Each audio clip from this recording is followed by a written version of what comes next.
Vale, la acción es para reivindicar una Barcelona para las personas, en primer lugar.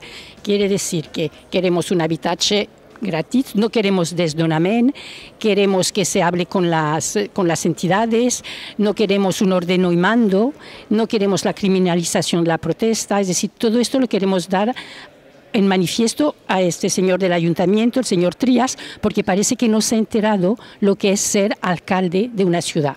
Es decir, hay que hablar con las personas. Lo que no puedes es ordeno y mando y hacer lo que te da la gana. Puixem solamente 10. Si no passa res.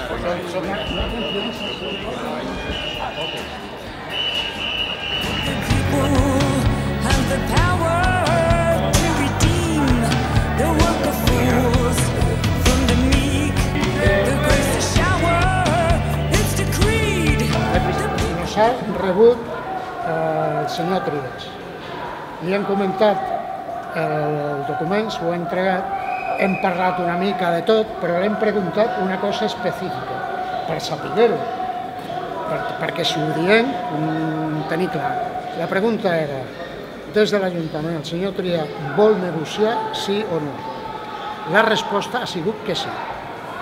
Volen negociar, però no amb nosaltres, perquè nosaltres no som els que negociem, sinó aquí, a la PA, amb les tot pujades, amb lo d'harmonia, ja m'ha comentat que està tot avançant i el tema de canvies. Por tant, yo creo que aquest es el elemento clau. Hemos dicho entonces lo que siempre hacemos, que lo explicaríamos dentro, lo explicaríamos fuera, que después haríamos una asamblea en la Plaza Cataluña.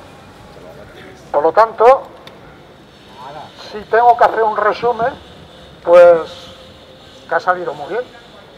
Que esta travesura de este mes pues ha sido canela en rama.